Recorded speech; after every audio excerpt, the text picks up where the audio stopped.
madaxweynaha jamhuuriyadda dimuqraadiga ah ee Soomaaliya Jaalle Maxamed Siyaad Barre waxa uu furay xarun cusub oo loo dhisay danwadaagaha xaruntaasina waxa ay muraayad u tahay oo ay muujinaysaa sida xukuumadda kacaankii ay u daryeelayso reer guuraaga Soomaalida mabaadi'da xisbiga hantiwadaaga ee kacaanka Soomaaliyana waxa u horeysa in laga nasiyo reer guuraaga geediga maalin walba ay ku jiraan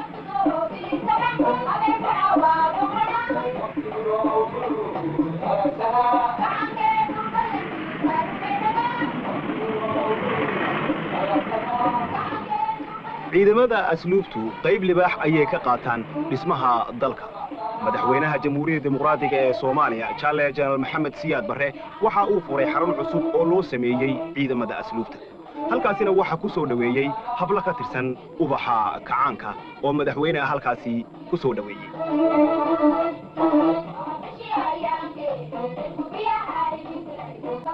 madaxda ciidamada asluubta Jaalle Jenaraal Axmed Ismaaciil Axmed ayaa isaguna halkaasi madaxweynaha ku soo dhaweeyay Jaalle Siyaad markii uu furay waxa halkaasi sacab markaasi ku tumay madaxdii kale ee la socotay وإنتاسو أدمرون حقا أفقوي أقبحدا مقالة مقدشة وحا لغا سمية ماشا ليلاه كيلومتر 7 حرون لغو حنانيو أو لغو كبعيو الدقاقة تاسينا وحا أي كمي تاهي تلابو ينك حسبي أوغو طلقالي إن دالكو وإساقف اللادو حقا نفقادا إيو النظر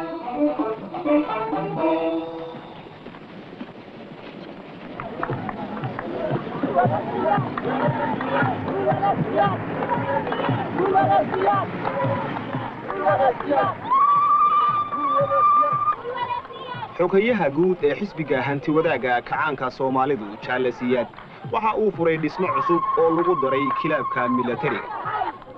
militariga waxa weeye meel loogu talagalay inay ku nastaan dhalinyarada ka tirsan xoogga dalka Soomaaliyeed marka ay firaaqada leeyihiin oo ay ku sheekaystaan aaraana isku dhaafsadaan halkaasi madaxweynaha waxa ku tusay sida dhismaha loo kordhiyay ninkii madaxda ka ahaa dhismaha kilaabka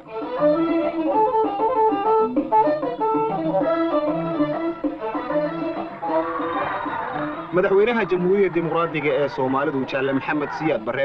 waxa uu ku dhawaaqay in iftiinka tacliinta la wada gaarsiiyo ummadda Soomaaliyeed Jaalle Siyaadna waxa uu markaasi magaalada Xamar ka furay qaar ka mid ah dugsiyada cusub ee lagu daray magaalada iskuuladeeda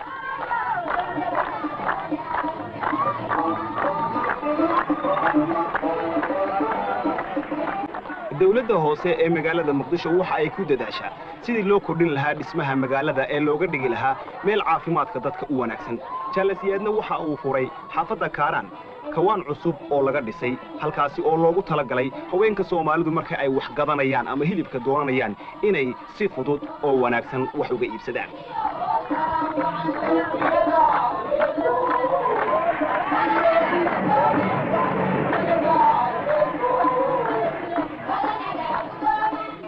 markii ugu horeysay ayaa magaalada Muqdisho waxa laga dhisay dekad cusub oo si qumaatiya ay maraakiibta dibadda ka timaada ugu soo xidhan karaan madaxweyne Jaalle Siyaad dekadaasi ayuu furay waxaana dekadaasi loogu talagalay in laga dhoofiyo ama laga soo dejiyo alaabada dalku dibadda u diro ama dibadda uga timaada carwadii 14aad ee caalamiga ahayd oo lagu soo bandhigay xubnaha kala duwan ee ka mid ah waxyaabaha uu ku dhisan yahay dhaqaalaha dalkeena madaxweyne ku-xigeenka Jaalle Xuseen Kulmiye Afrax ayaa carwadaasi rasmi ahaan u furay halkaasina waxa ku soo dhaweysay gabadha madaxda ka ahayd carwadaasi dabeetoo Jaalle Kulmiye isaguna khudbad buu halkaasi ka akhriyay uu ku sharxayo ahamiyadda weyn ee carwadu ay u leedahay horumarinta dhaqaalaha dalka Jaalle Kulmiye dabeetoo waxa uu soo maray meelaha kala gaarka ah ee wax lagu soo bandhigay carwadaasi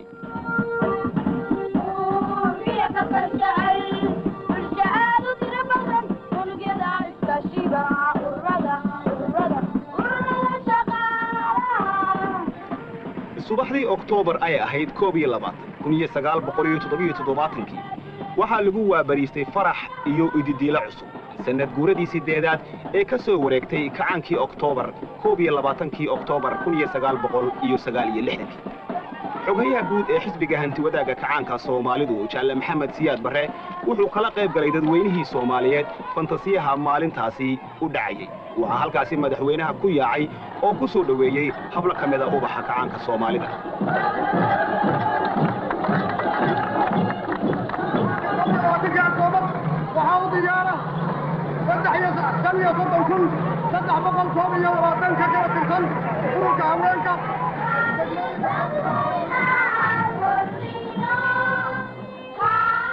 waxaana fantasiyaha lagu bilaabay subaxdaasi ciyaar la yaab leh oo ubaxa kacaanka ay dadweynaha ku soo dhaweeyeen oo ay ku madadaaliyeen lama kala garto ilmaha iyo ubaxa ay kolba kor u qaadayaan oo geesta ay u qaadaanba ay leedahay macno gooniya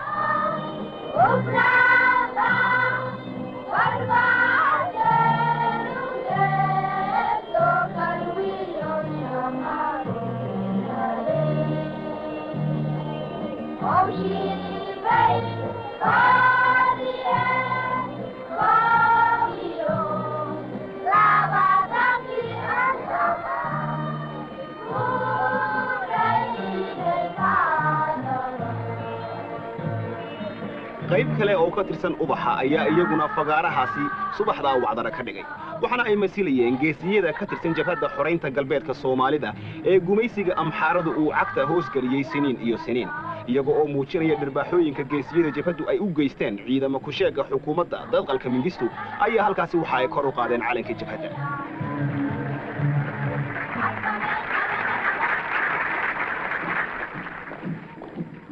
xogayaha guud ee xisbiga hantiwadaaga kacaanka Soomaalida Jaalle Maxamed Siyaad Barre waxa uu salaan ka gudoomay boqolaal masilaya oo ka tirsan bulshada Soomaaliyeed waxaana horseed u ahaa xisbiga hantiwadaaga kacaanka Soomaalida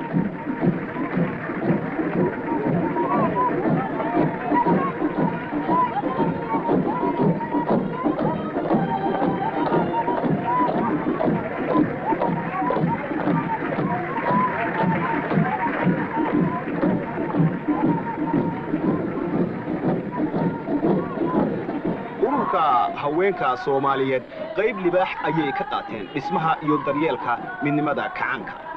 haweenku weligoodba waa kuwii naftooda u huri jiray gobonnimo doonka waa kuwii muriyadahooda iyo dahabkooda u soo gaday xorriyaddii halgankii loo galay iminkana haweenka Soomaaliyeed taageero xoog leh iyo gacan weyn ayay siiyaan jabhadda u horseeda gobonnimada xoreynta galbeedka Soomaalida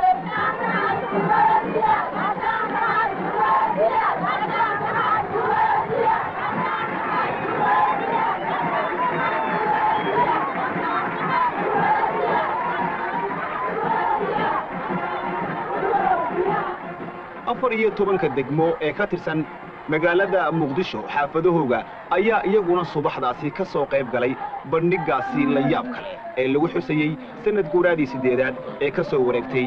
Oktoobar 22 1969 iyaga oo warmasita iyo dharkii Soomaalidu ay hidaha iyo dhaqanka u lahayd haween iyo ragna isugu jira ayaa halkaasi waxa ay ku mareen shirib la yaab leh iyaga oo xaafad waliba ay muujinayso sida ay ugu dadaasho horumarinta magaalada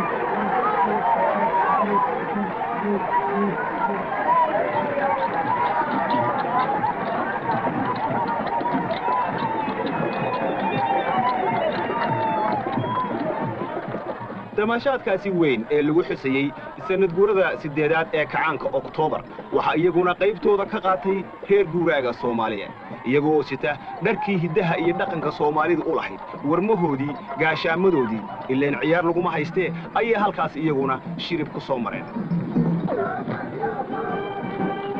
caqliga wanaagsani waxa uu la socdaa jidhka caafimaadka qaba ciyaaruhuna waxa jidhka ay u kobciyaan sida dhirtuba ugu baxdo biyaha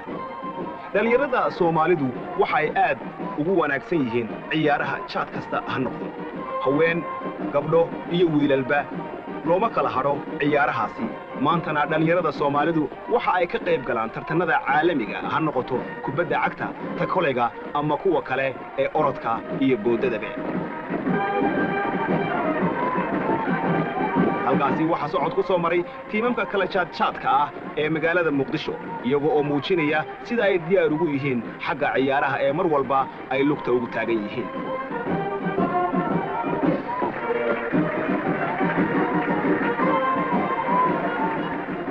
ciidankaasi waxa uu ka tirsan yahay dhalinyarada bisha cas ee gargaarka degdega ah oo fidisa dadweynaha marka dhibaato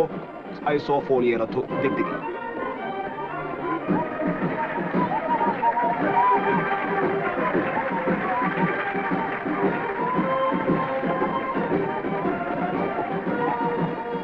dhalinyarada Soomaaliyeed ee kacaanka waxa ay iftiinka iyo siraadkaba u sidaan xogaga bulshada oo dhan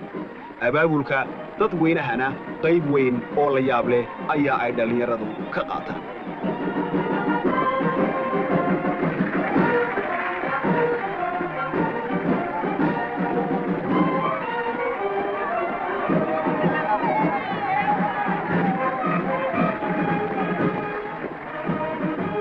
dhalinyarada Soomaalidu waa kuwii miyi iyo magaalaba u baxay si iftiinka aqoonta ay u gaarsiiyaan dadweynaha Soomaaliyeed iyaga oo baaqi jaalasiyaad xusaya ayaa waxa ay olole ku qaadeen sida loo tirayo aqoon darrada ololihii reer miyiguna waxa uu ahaa waxyaabihii ugu waaweynaa ee dunidan ka hirgalay xagga tacliinta iyo waxbarashada taariikhda bulshadu waxa ay maraka tahay in goob kasta oo ay isku hirdiyaan xogaga gobonnimadoonka iyo gumaysatadu in libintu weligeedba ay la hoydaan dadka la cadaadiyo ee xuquuqdooda iyo qarannimadooda u halgamaya inkasta oo xoogga gumaysigu uu laxaad weyn yahay geesiyada jabhaduna waxa ay imika xoreeyeen inta badan dhulkii gumaysigu uu muddada badan haystay dhulkii amxaaradu ay dadka Soomaaliyeed ku cadaadin jirtay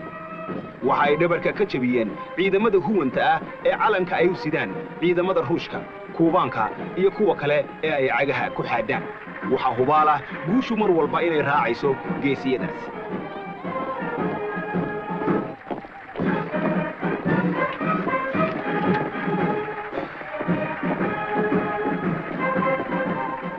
ummadda Soomaalidu yar iyo weyn caruur iyo ciroole calanka ayay kor u qaadeen walaalahooda u dagaalamaya xornimada ee doonaya inay xoreeyaan galbeedka Soomaalidana garab hiil iyo hoo iyo taageero jaad walba way siiyaan dhalinyaradaasi waxa ay muujinayaan in marka loo baahdo goobta laga doonayo ay diyaar u yihiin degdeg inay u tagaan oo gumaysiga ay baabi'iyaan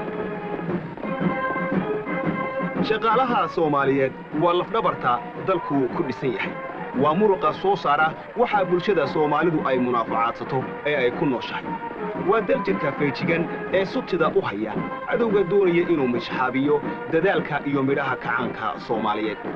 kacaankuna waxa uu ku ballan qaaday in shaqaalaha Soomaalidu aanu ka hooseyn shaqaalaha dunida in shaqaalaha Soomaalida siyaasaddiisa garaadkiisa iyo dhaqaalihiisaba kor loo qaado shaqaalaha Soomaaliyeed maanta wuxuu marayaa heer lagu faani karo heer uu og yahay dalkiisu waxa uu ku sugan yahay iyo waxa uu ka doonayo ahamiyad gaar ah ayaa xukuumadda kacaanku waxa ay saartay mashaariicda degdegsiyada ah iyada oo beeraleyda saboolka la taageerayo si dalka Soomaalidu uu isaga filaado xagga cunnada ciidamada guulwadayaashu waa xoogaga ilaaliya midhaha kacaanka ee isha ku haya cadowga una adeega danta dadweynaha Soomaaliyeed waa xoogaga iyagu naftooda u horay inay ugu horeeyaan oo ay isku beegaan kaalinta ugu adag ee ugu daran waxa weeye ciidamada mar walba soo jeeda ee ummadda Soomaaliyeed ay ku hurudo cadowga dibadda iyo ka gudahaba waa nimanka had iyo gooraale u feejigan ee qalabka u sida waa niman la tababaray oo marka loo baahdo meesha la doono la geyn karo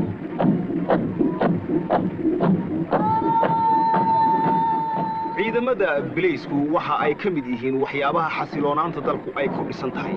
qaybaha ay ka mid yihiin daraawiishtuna waxa weeye nimanka iyagu soodimaha ilaaliya dalka Soomaaliyeed uu leeyahay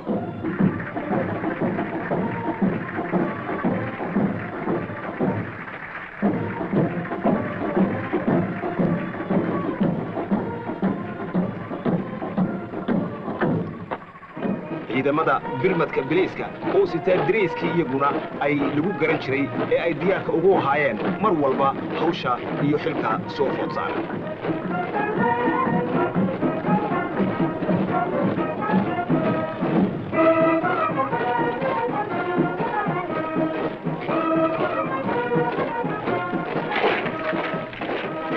Soomaaliyeed waxa uu daryeelay maatadii iyo carruurtii suuqyada daadsaneed ee dacdarrada iyo darxumadu suuqyada ay ugu diri jirtay xarunta dhalinyarada kacaanka ee la foole waxa maanta lagu carbiyaa ubaxa dalka u kacaya oo qaybtooda barito ka qaadanaya xilka dhismaha bulshada iyo dalka Soomaaliyeed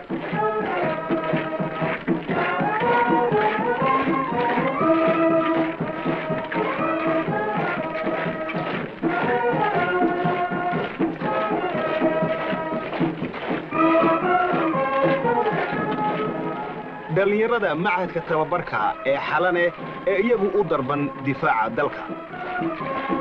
dhalinyarada xalane waxa weeye qaar loogu talagalay in ay difaaca dalka marka loo baahdo iyo meesha laga doono markaaba isku qaadaan waa dhalinyaro u jajabsan tababarka militariga waa niman meesha lagu aadiyo si geesinimo ah uga soo baxaya dhalinyarada Soomaalidu waxa ay naftooda dhammaantoodba u horeen difaaca dalkooda iyo horumarka danaha Soomaaliyeed xalane maaha meel hablaha lagu liido hablaha iyo wiilashuba way siman yihiin oo orod haddii ay noqoto liishaan haddii ay noqoto wax walba way ka siman yihiin ciidamada badda ee ilaaliya xeebaha dhaadheer ee quruxda badan leh ee dalka Soomaaliyeed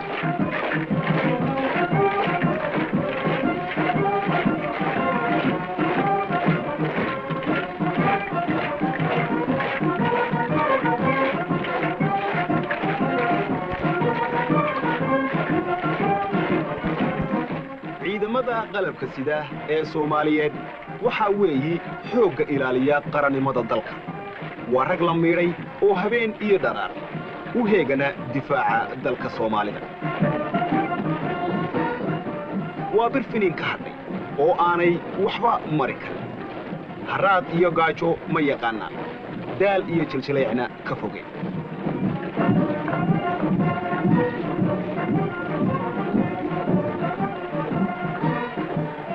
ciidamada soo majeystayaasha xoogga dalka Soomaaliyeed haddaba hoog waxa leh cadowgu haddii uu isku dayo inuu ku soo gardaroodo dalka Soomaaliyeed waxa hubaal ah in ay ciidamadaasi cagta marinayaan marka uu cadowgu damco inuu far soo saaro qarannimada Soomaaliyeed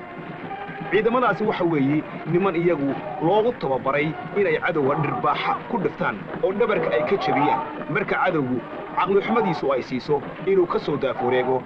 dhulka Soomaalida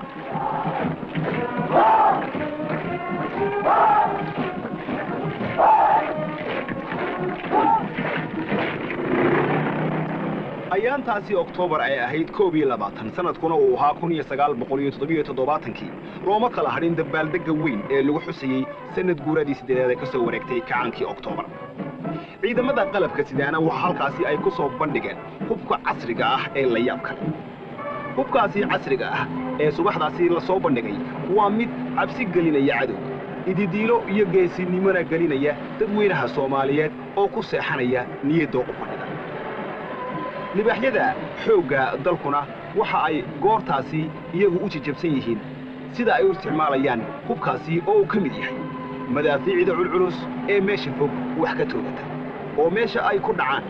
holoc iyo dab mooye aan nafla ku hadhayn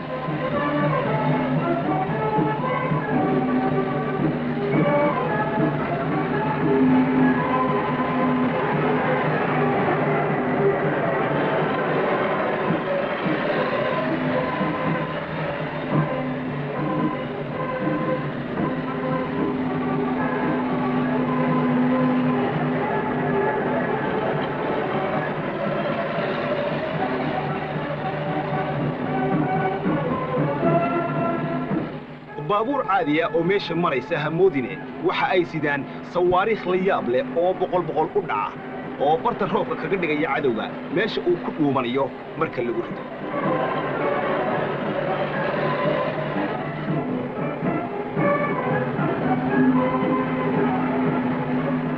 gurguuratooyinka dulmara dhufays kasta oo cadowgu uu ku dhinto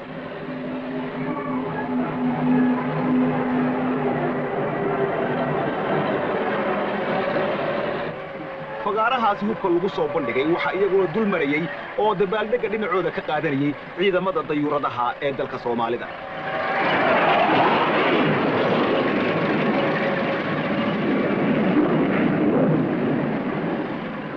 taariikhda haggashe maalintaasi Oktoobar ay ahayd 22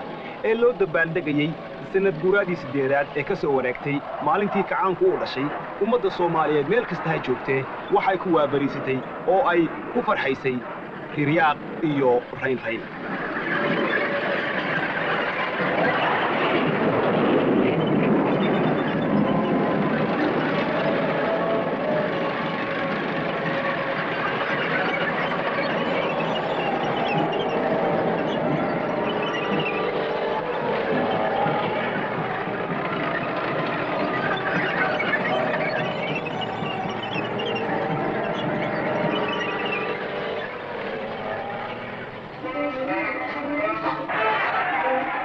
waxa la isugu tagay garoonka weyn ee la yiraahdo Banaadir ee ciyaaraha ee magaalada Muqdisho halkaasi oo dhalinyarada Soomaalidu ay ku tartamayeen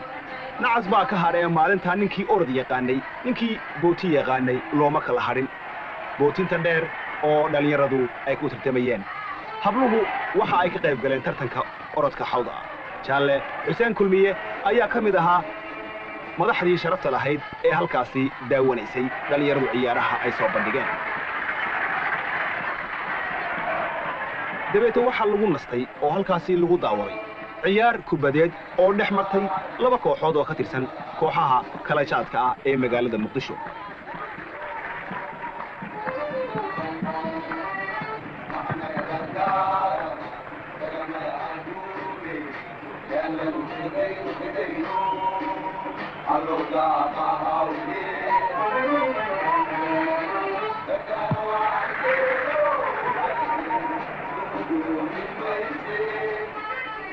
ciyaartaasi kubadda ah ee lagu tartamay magaalada Muqdisho labada kooxood ay isaga yimaadeen waxa weey mid uu muujinaysa sida dhalinyarada Soomaalida ee kubadda ciyaarta ay ugu horumareen xirfadda iyo xeeladaha iyo tabaha kubadda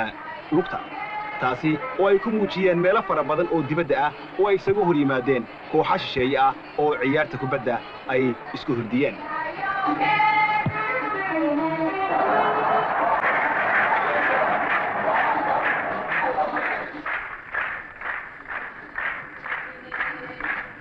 habeenkaasina waxa la isugu yimid guriga murtida iyo madadaalada halkaasi oo xogayaha guud ee xisbiga hantiwada kacaanka Soomaalidu Jaalle Siyaad uu ka soo qayb galay oo dadka Soomaaliyeed ee halka yimid uu la daawaday riwaayad iyo madadaalo la yaab leh oo ay soo bandhigeen hoobalada Waabari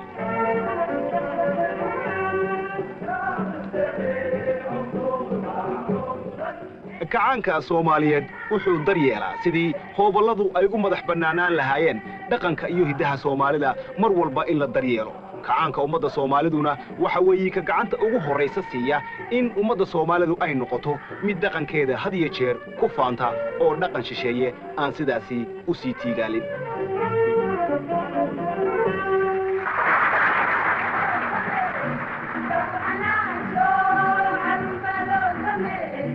لو أنا